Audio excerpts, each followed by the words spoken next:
अस्सलामुअलैकुम वरहमतुल्लाहि वबरकातुहू। मैं नवाज़ खान आपके सामने वही टॉपिक बरकीरों के मकनातीसी असरार के कंटिन्यूएशन के साथ हाजिर हूँ। आइए, पिछले वीडियो में हमने देखा था कि किस तरह से एक मौसिल को मकनातीसी मैदान में रखा जाता है, यानी बरकीरों ले जाने वाले मौसिल को जब मकनातीसी मैदान में रखा जाता है तो उसमें एक कुव्वत महसूस होती है, ये वो हरकत करता है। इसके मुताल्लिक हमने पिछले वीडियो में मालूमात हासिल की है। क्यों हरकत करता है, आज वहां से शुरू करेंगे। जब एक मौसिल को आप देख रहे हैं, हमारे पास एक यूनुमा मकनातीस मौजूद है। नॉर्थ और साउथ इसके दो कुतबैन हैं। There are two poles, that is north and south. और मकनातीस का बहाव कैसे होता है, शुमाल से जुनूब की जानिब, यहां हम कह सकते हैं शुमाल से जुनूब की जानिब होता है। जब इसके दरमियान एक मौसिल को रखा जाता है, कैसा मौसिल, बर्क बरदार मौसिल लफ्ज इस्तेमाल हो रहा है। बर्क बरदार मौसिल से मुराद बरकीरो ले जाने वाला मौसिल, जिसको हम कहते हैं बरकीरो ले जाने वाला मौसिल।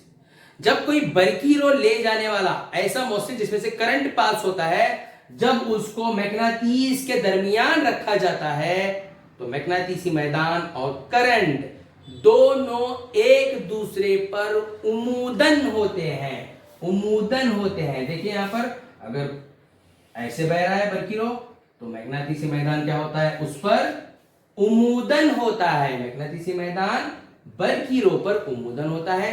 जैसे ही मकनातीसी मैदान आगे बढ़ता है तो हमें नजर आता है कि बरकी मैदान भी मकनातीसी मैदान पर उमूदन है। या हम कह सकते हैं जब बरकी मैदान और मकनातीसी मैदान दोनों एक दूसरे पर उमूदन होते हैं तो वहां पर क्या पैदा होती है, कुव्वत पैदा होती है, मौसिल हरकत करने लगता है। तो इसको हम एक तजुर्बे के जरिए जान चुके हैं कि किस तरह से ये अमल करता है। बर्क बरदार मौसिल होता है, ये जो बरकीरों ले जाने वाला मौसिल मुस्बत से मनफी की जानिब बरकीरों बह रही है, आप गौर कर सकते हैं। तो शुमाल से जुनूब की जानिब क्या होते हैं, मकनातीसी मैदान का बहाव होता है और ये दोनों एक दूसरे पर उमूदन होते हैं। तो मौसिल क्या करता है, मौसिल में क्या पैदा होता है, मौसिल में एक कुव्वत पैदा होती है जो हरकत करती है बाहर की जानिब हरकत करती है। ऐसे जब बरकीरों का बहाव होता है मौसिल में तो ये हरकत करना शुरू करता है, क्योंकि इसमें एक कुव्वत पैदा होती है। इसको हम एक कुल्लिये की मदद से जानेंगे। इसको बेहतरीन तरीके से समझाया है एंड्रयू फ्लेमिंग, साइंसदान था। उसने इस अमल को, यानी किस तरह से मैकेनिकल की कुव्वत एक मौसिल में पैदा होती है, उसको बाएं हाथ के कुल्लिये के तहत या बाएं हाथ के कानून के तहत उसने समझाया। किसने, फ्लेमिंग का बाएं हाथ का कुलिया जिसको हम कहते हैं। आइए देखते हैं फ्लेमिंग के बाएं हाथ का कुलिया क्या कहता है। फ्लेमिंग के बाएं हाथ का कुलिया कहता है कि अपने बाएं हाथ, बायां ये राइट है और ये लेफ्ट है, यानी लेफ्ट हैंड के बारे में बता रहा है, जिसको अंग्रेजी में फ्लेमिंग्स लेफ्ट हैंड रूल कहते हैं। अपने बाएं हाथ के पहले तीन उंगलियां किसको कहेंगे, इधर से शुरू करेंगे, पहले तीन उंगलियां, ठीक है। पहले तीन उंगलियां, ये जो तीन उंगलियां हो गए, ठीक है, इसमें से पहली उंगली, दूसरी उंगली कह सकते हैं या दरमियानी उंगली कह सकते हैं, और इसको हम नाम देंगे अंगूठा। इसको हम उंगली नहीं कहेंगे, अंगूठा कहेंगे, अंगूठा है, ठीक है। अपने बाएं हाथ की पहली तीन उंगलियों को इस तरह से पकड़िए।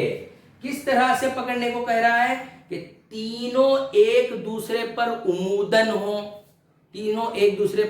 अब देखिए, ये अंगूठा उमूदन है इस पर और इस पर, देखिए अंगूठा इस पर भी उमूदन है और इस उंगली पर भी उमूदन।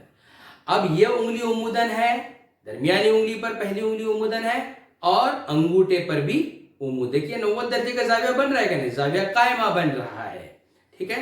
उम्मुदन है इस पर, यानी अंगूठे पर भी उम्मुदन है, यानी तीनों उंगलियां एक दूसरे पर उम्मुदन हो। क्या बता रहा है, फ्लेमिंग का बाएं हाथ का कानून बता रहा है कि अपने बाएं हाथ की पहली 3 उंगलियों को इस तरह से पकड़ें कि तीनों एक दूसरे पर उम्मुदन हो गया, ठीक है। पहली उंगली देखिए यहां पर, पहली उंगली किसको जाहिर कर रही है, पहली उंगली कहेंगे इसको, फर्स्ट फिंगर या 4 फिंगर जिसको हम कहते हैं, ठीक है। पहली उंगली मैग्नेटिसी मैदान की सिमत को जाहिर करती है, पहली उंगली मैग्नेटिसी मैदान की सिमत को जाहिर करती है। दूसरी उंगली जो उम्मुदन होती है एक दूसरे पर, देखिए दोनों एक दूसरे पर उम्मुदन है, इस तरह से पकड़े हम, ठीक है। तो दूसरी उंगली जो आपकी तरफ इशारा कर रही है, ये बरकी रो की सिमत को बताती है। किसको बताती है, बरकी रो या करंट की सिमत को बताती है। जब पहली उंगली मैग्नेटिसी मैदान की सिमत को बताती है, दूसरी उंगली जो उम्मुदन है वो करंट की सिमत को बताती है, और ये दोनों एक दूसरे पर कैसे हैं, उम्मुदन है, यानी 90 दर्जे का जाविया बना रहा है। देख सकते हैं आप, 90 दर्जे का जाविया है, ठीक है। अब इनके दोनों के एक दूसरे पर उम्मुदन होने पर अंगूठा, अंगूठा क्या बताता है, अंगूठा पैदा होने वाली मैकेनिकी कुव्वत या कुव्वत को बताता है। तो ये कुव्वत भी अमल करती है इन दोनों के, किसके, मैग्नेटिसी मैदान और बरकी मैदान के उम्मुदन सिमत में, उम्मुदन सिमत में अमल करती है।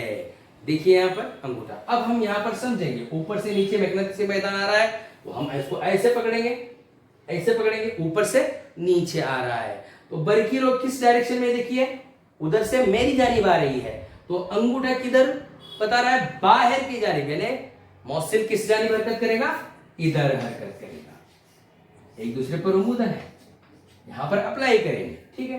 तो पहली उंगली मैग्नेटिसी मैदान की सिमत को बताती है, दरमियानी उंगली करंट की सिमत को बताती है, और अंगूठा पैदा होने वाली कुव्वत की सिमत को बताती है। अंग्रेजी में जानेंगे। Arrange the first 3 fingers of the left hand in such a way that all 3 fingers should be perpendicular on each other. There must be a 90-degree angle. We can say that. They all should be perpendicular. See here, the 4th finger is perpendicular on the middle finger and 4th finger is perpendicular on thumb. Same way, thumb is perpendicular on these 2 fingers.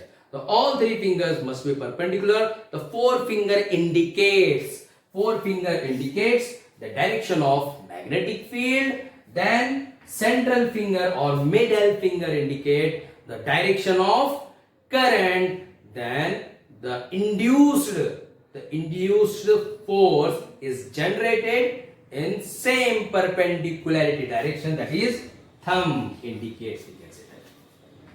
Thumb shows that this is magnetic field and this is current, and same in perpendicularity direction the thumb indicates the force induced or movement of the force, movement of the conductor, we can say that. Okay, then बाएं हाथ की पहली 3 उंगलियों को, यही हमको यहां पर बता रहा हूं कि इस तरह से पकड़िए कि तीनों एक दूसरे पर उम्मुदन हो। We can say that all 3 fingers should be perpendicular on each other. So then हम इससे पता लगा सकते हैं कि किस तरह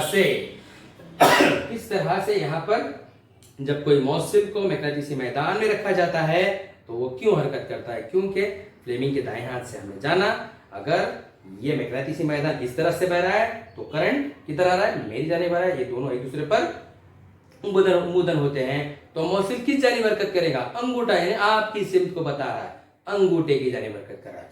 अगर हम ऐसे पकड़ेंगे तो ये मैग्नेटिसी मैदान इस तरह से जा रहा है तो करंट उस पर उम्मुदन है, तो मौसिल किस जानिब हरकत करेगा, ऊपर की जानिब हरकत करेगा। तो ये था अंगूठे के बाएं हाथ का पुलिया या कानून जिसको हम कहते हैं। तो आज हमने देखा कि फ्लेमिंग के बाएं हाथ का कानून क्या कहता है।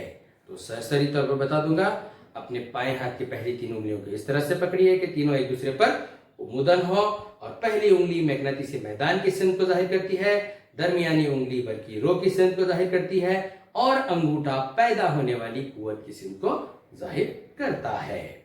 तो ये था फ्लेमिंग के बाएं हाथ का कानून, जिसको हमने एक एग्जाम्पल के जरिए समझा। तो इंशाल्लाह इसके आगे किस तरह से मोटर काम करता है या किस तरह से डायनामो काम करता है, इसके आगे मजीद मालूमात हम हासिल करेंगे अगले वीडियो में। जब तक के लिए इजाज़त दीजिए। अस्सलामु अलैकुम वरहमतुल्लाहि वबरकातुहू।